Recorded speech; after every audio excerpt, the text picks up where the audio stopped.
ओम शांति। आज बाबा के 20 मार्च के महावाक्य है। बाबा ने कहा, मीठे बच्चे, तुम्हें गुप्त खुशी होनी चाहिए कि हम परमात्मा बाप की यूनिवर्सिटी के स्टूडेंट हैं। भविष्य नई दुनिया का वर्षा पाने के लिए पढ़ रहे हैं। प्रश्न है, किस स्मृति में सदा रहो तो दैवी गुण धारण होते रहेंगे।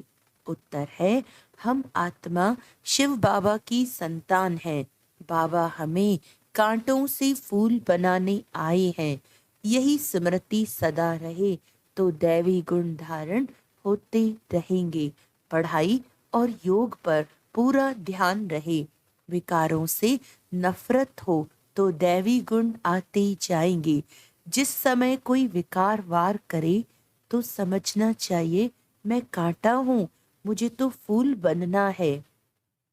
ओम शांति। बच्चों की बुद्धि में है कि हम रूहानी यूनिवर्सिटी में बैठे हैं। ये नशा होना चाहिए। ऑर्डिनरी रीति स्कूल में जैसे बैठते हैं ऐसे यहाँ बुद्धू होकर नहीं बैठना है। बहुत बच्चे जैसे बुद्धू होकर बैठते हैं। याद रहना चाहिए, ये ऊंच ते ऊंच परम पिता परमात्मा की यूनिवर्सिटी है। उनके हम स्टूडेंट हैं, तो तुम्हारे में कितनी फलक होनी चाहिए। ये है गुप्त खुशी, गुप्त ज्ञान। हर एक बात गुप्त है। कईयों को यहाँ बैठे भी बाहर के गंदे ख्यालात आते रहते हैं। यहाँ तुम पढ़ते हो भविष्य नई दुनिया का वर्षा पाने के लिए, तो तुमको कितनी खुशी होनी चाहिए। दैवी गुण भी होने चाहिए।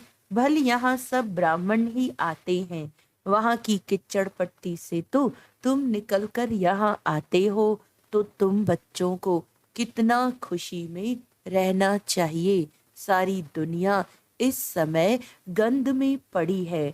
कहाँ कलयुगी गंध, कहाँ सतयुगी फुलवाड़ी। कलयुग में एक दो को कांटे लगाते रहते हैं।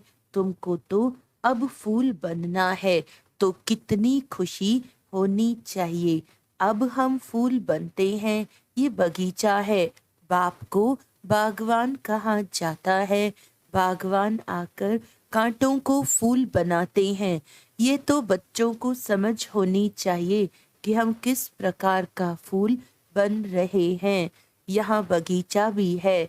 मुरली सुनकर फिर बगीचे में जाकर फूलों से अपनी भेंट करो।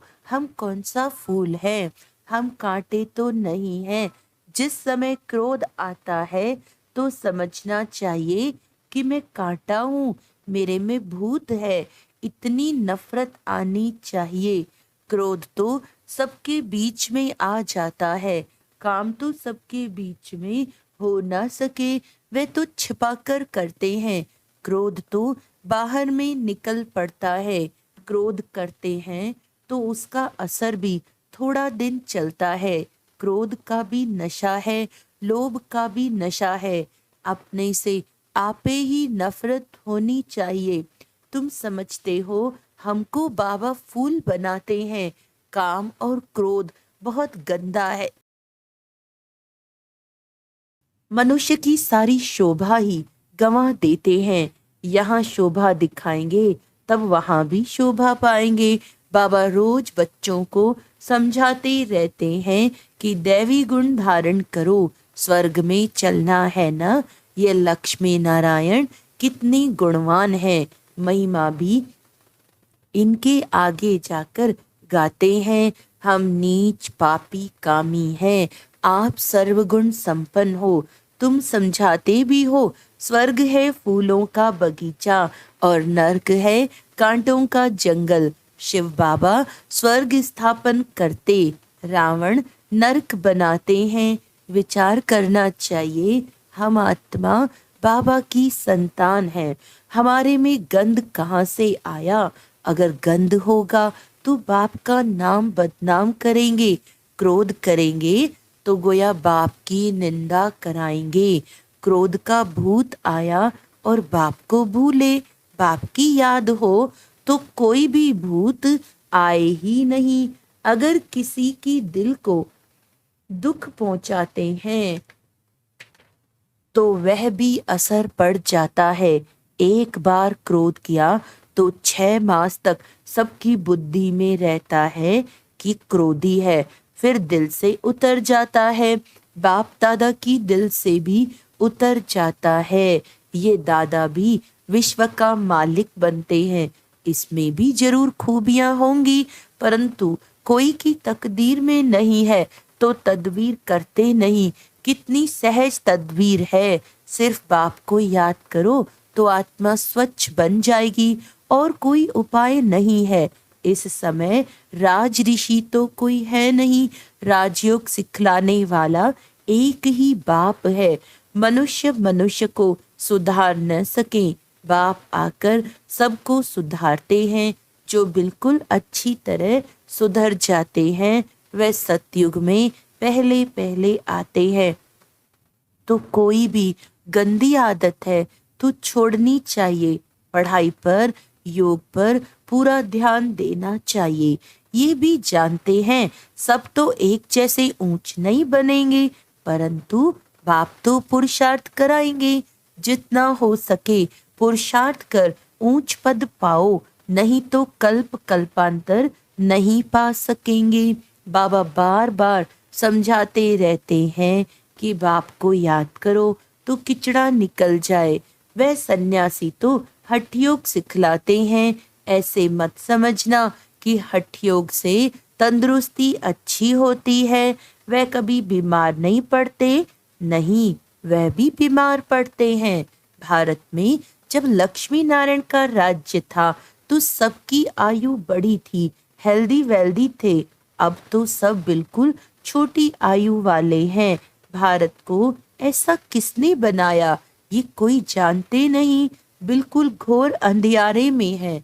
तुम कितना भी समझाओ परंतु उन्हों को समझाना बड़ा मुश्किल है। फिर भी गरीब साधारण ही समझने की कोशिश करते हैं। यहाँ कोई लखपति है क्या? आज का लाख भी बड़ी बात नहीं है।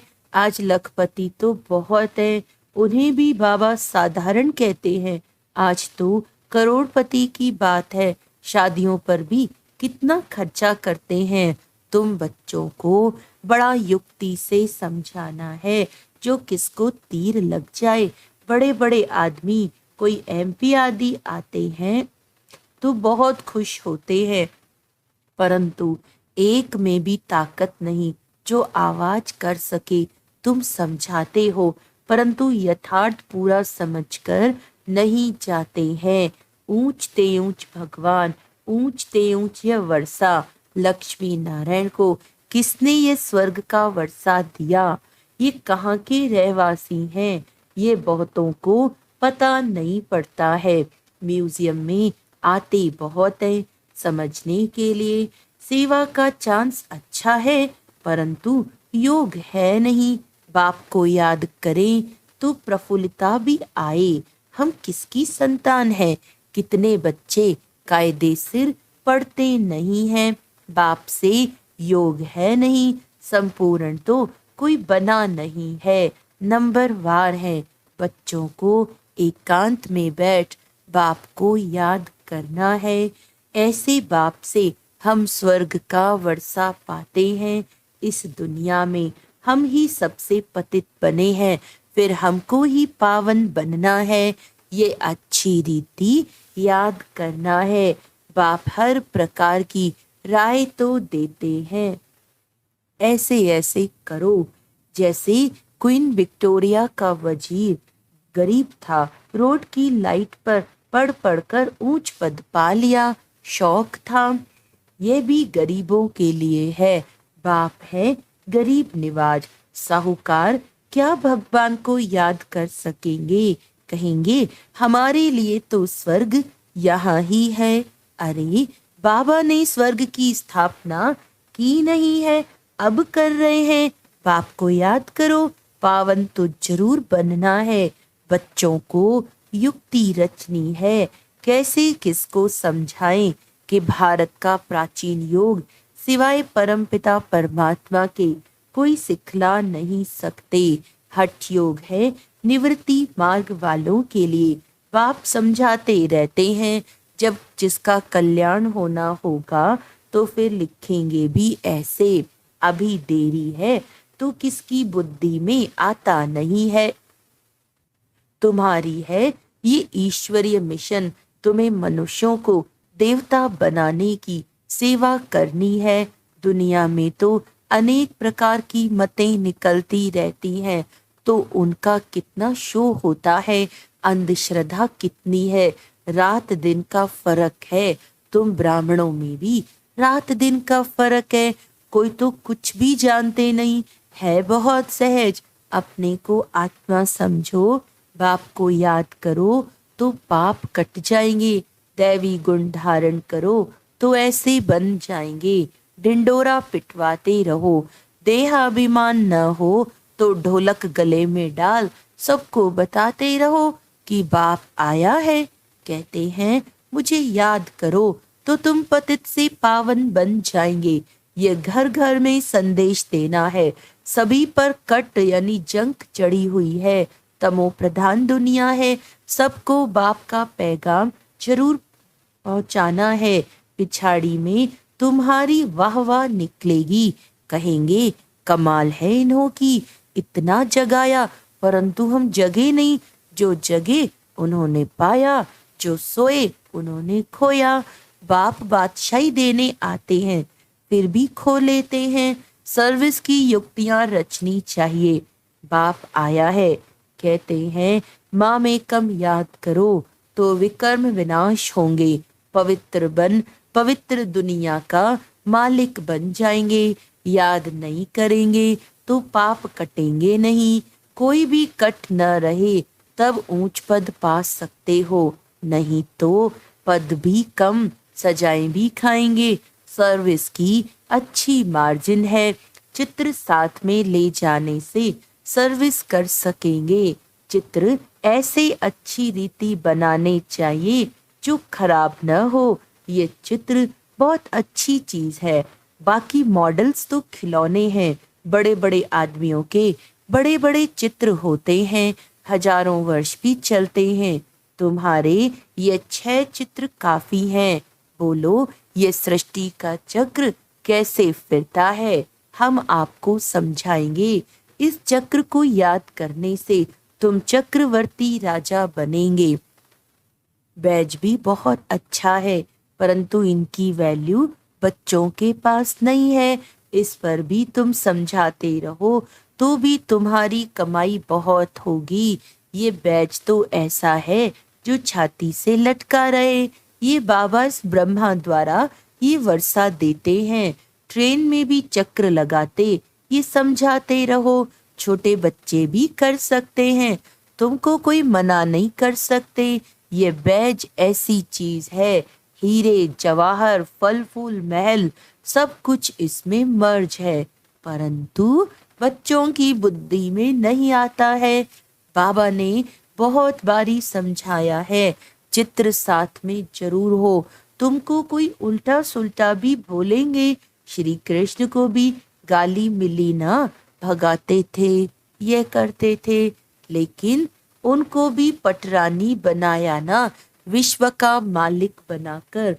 फिर ऐसे काम थोड़ी करेंगे, विश्व का मालिक बनकर फिर ऐसे काम थोड़ी करेंगे। इस ज्ञान में नशा बहुत होना चाहिए। हम चाहते हैं जल्दी विनाश हो जाए, फिर कहते हैं अभी तो बाबा साथ है, बाबा को छोड़ देंगे तो फिर बाबा 5000 वर्ष के बाद मिलेगा।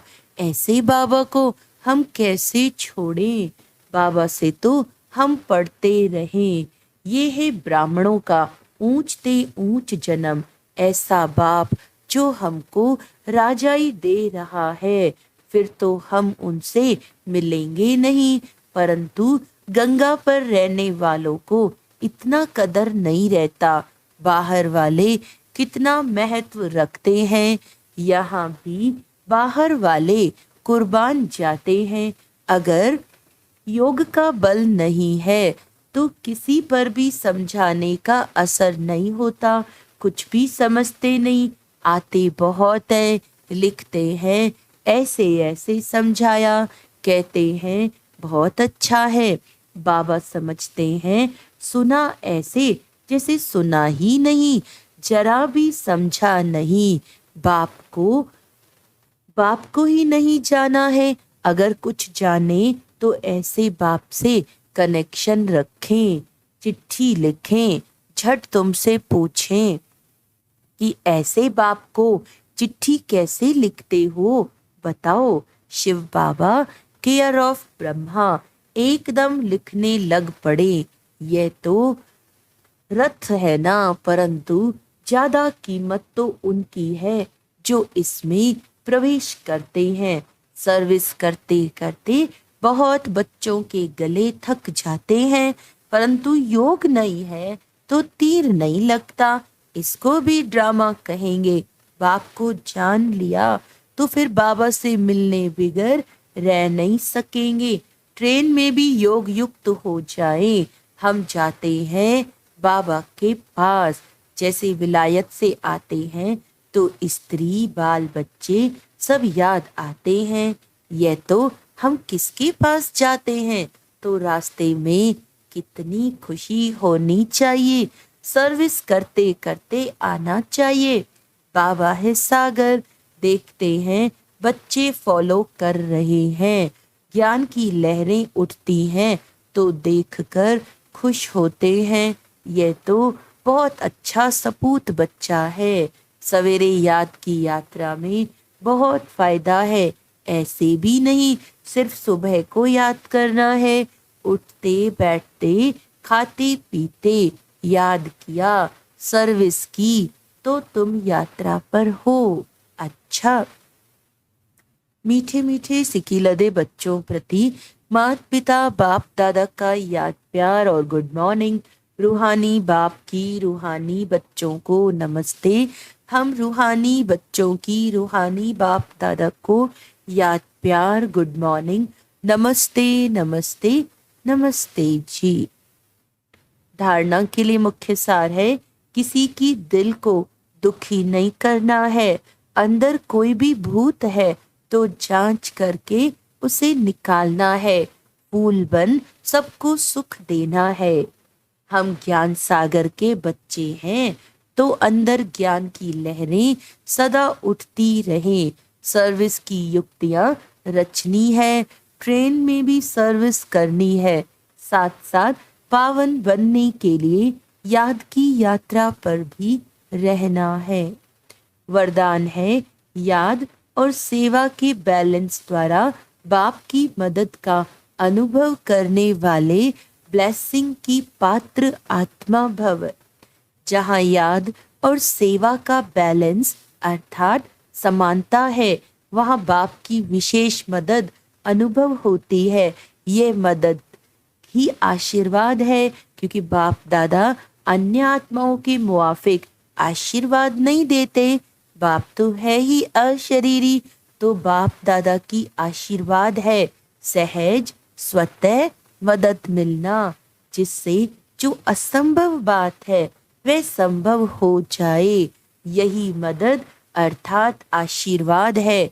ऐसी आशीर्वाद की पात्र आत्माएं हो जो एक कदम में पद्मों की कमाई जमा हो जाती है। स्लोगन है, सकाश देने के लिए अविनाशी सुख शांति व सच्चे प्यार का स्टॉक जमा करो। अच्छा, आज का अव्यक्त इशारा है, गम और बेगम की अभी नॉलेज है, इसके होते हुए उस स्थिति में सदा निवास करते, इसीलिए बेगमपुर का बादशाह कहा जाता है। भल बैगर हो, लेकिन बैगर होते भी बेगमपुर के बादशाह हो। बादशाह अथवा राजे लोगों में ऑटोमेटिकली शक्ति रहती है राज्य चलाने की, लेकिन उस ऑटोमेटिक शक्ति को अगर सही रीति काम में नहीं लगाते, कहीं ना कहीं उल्टे कार्य में फंस जाते हैं, तो राजाई की शक्ति खो लेते हैं और राज्य पद गंवा देते हैं। अच्छा, ओम शांति।